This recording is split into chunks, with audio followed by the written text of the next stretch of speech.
examples of problems in composition of functions. We have example number 1. If f of x is equal to 10x plus 3 and g of x is equal to 15 minus 2x, find f composed of g of x and g composed of f of x. So in our composition of functions, we should note in composing or in composition of functions,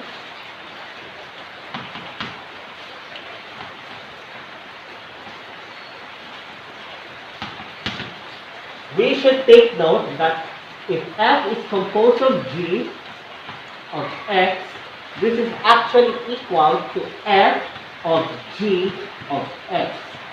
So, ibig sabihin, ang i-evaluate natin sa f of x is the g of x. And if this is g composed of f of x, this is equal to g of f of x.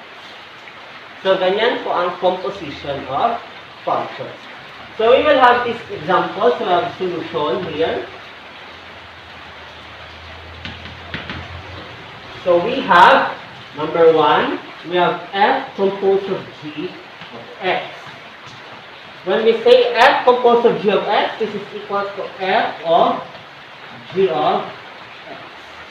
So, f of g of x. So, we can take note that this is f of 15 minus 2x. Then, isa-substitute natin yung f of 15 minus 2x doon sa f of x natin. So, yung x natin, mapapalitan ng 15 minus 2x. So, this is equal to 10 times 15 minus 2x plus 3. Kasi, ang value ng x natin dito is 15 minus 2x. Tandaan natin, kapag 10x, this is equal to 10 multiplied by x.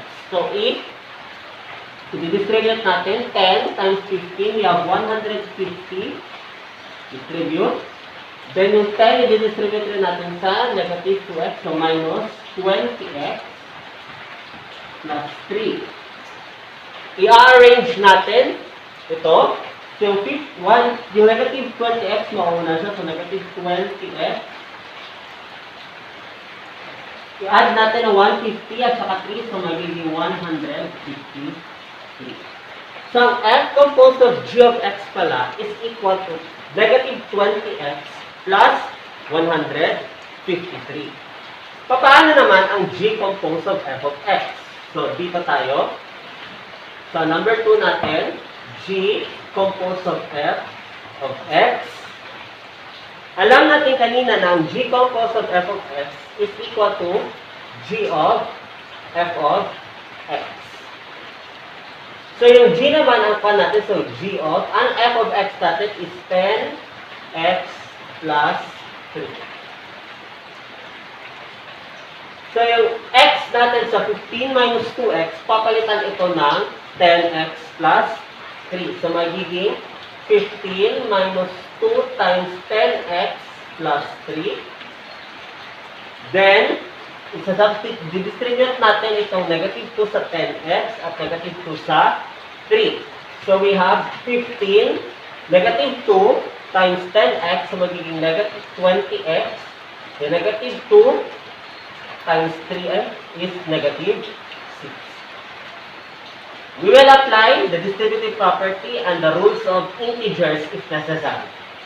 So, ito, papasunod na natin sa negative 20x. So, magiging 15 minus 6, this is equal to 1. So, g composed of f of x is negative 20x minus 9. O pwede natin ipalabas ang negative. So, we have negative of 20x plus 9.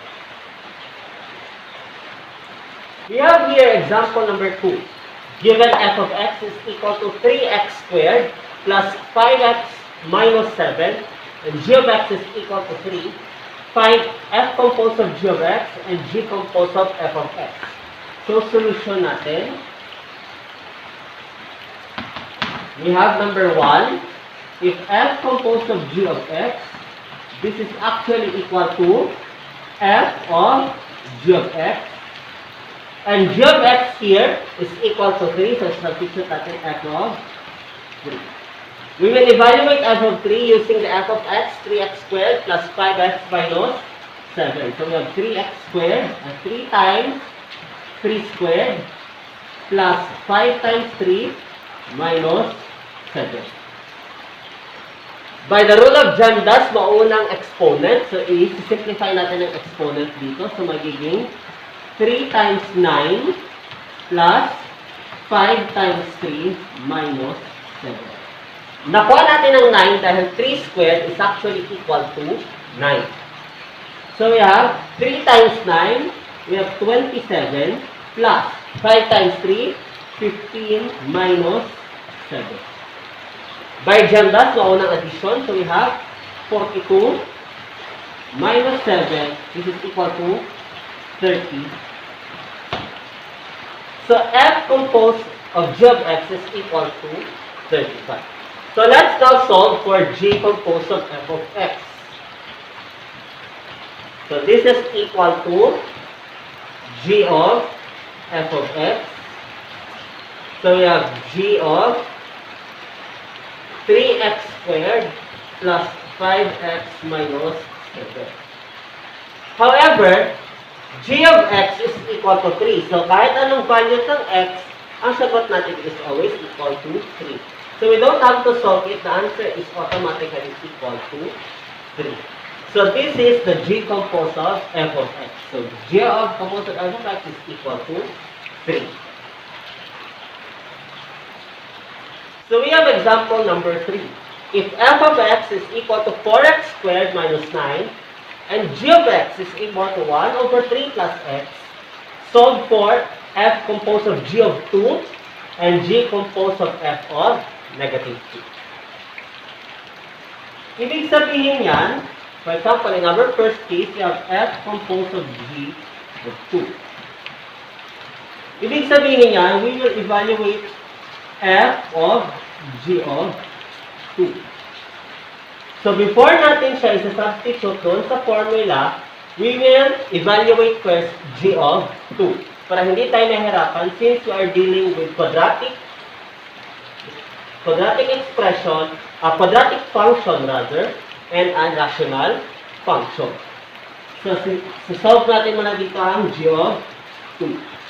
G of 2 is equal to, g of x here is 1 all over 3 plus x. And g of 2 is actually equal to 1 all over 3 plus 2. 3 plus 2 is equal to 5, so 1 over 5.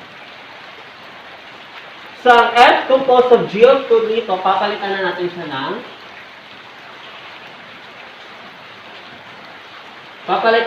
dito ng f of 1 over 5. Kasi 1/5 ang lumabas sa g of 2 natin. So, isa-substitute natin siya. So, magiging 4 times 1/5 squared minus 9.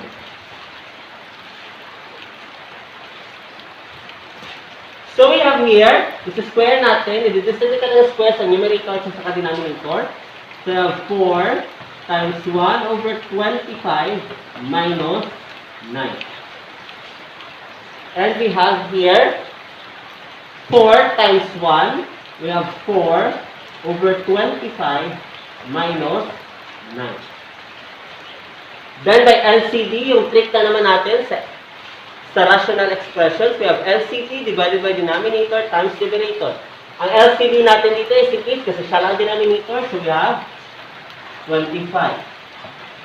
We have LCD, 25, divided by the denominator, 25, times 4. So, we have 4 minus 25 divided by 1. So, 25 times 9, we have 225. So, we have 4 minus 225. So, we have negative 221 all over 25. So, ito ang ating answer if f composed of g of 2.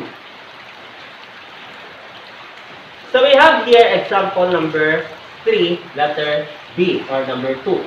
G composed of f of negative 2. So, siyempre na gagamitin natin, so we have G composed of f of negative 2. So, first step natin, evaluate natin ang f of negative 2 first before isa-substitute sa g of x natin. So, dito ko na siya isa-substitute. We have f of x is equal to 4x squared minus 9.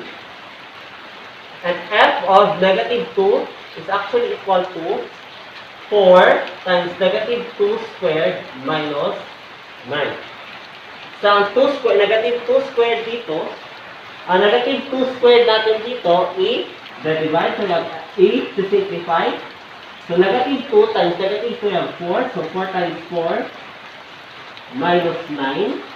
4 times 4 is actually equal to 16 minus 9. And 16 minus 9 is equal to 7. So, ang f of negative 2 natin dito is equal to 7. So, itong f of negative 2 natin dito, papalitan ng 7. So, magiging g of 7. At isa-substitute natin dito. So, we have 1 all over 3 plus 7. So, 3 plus 7 is equal to 7. Therefore, g composed of f of negative 2 is 1 over 10.